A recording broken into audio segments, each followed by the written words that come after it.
സങ്കീർത്തനങ്ങൾ അധ്യായം 1. 2 മാർഗങ്ങൾ.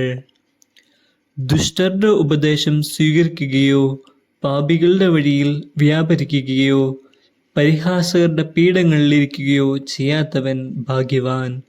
അവൻ്റെ ആനന്ദം കർത്താവിൻ്റെ നിയമത്തിലാണ്. രാവും പകലും അവൻ അതിനെക്കുറിച്ച് ധ്യാനിക്കുന്നു. നീർച്ചാലിനരികെ നട്ടതും യഥാകാലം ഫലം തരുന്നതും ഇല കൊഴിയാത്തതുമായ വൃക്ഷം പോലെയാണ് അവൻ. അവൻ്റെ പ്രവൃത്തികൾ സഫലമാകുന്നു.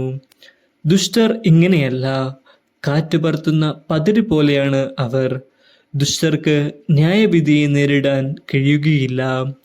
പാപികൾക്ക് നീതിമാന്മാരുടെ ഇടയിൽ ഉറച്ചു നിൽക്കാനും കഴിയുകയില്ല.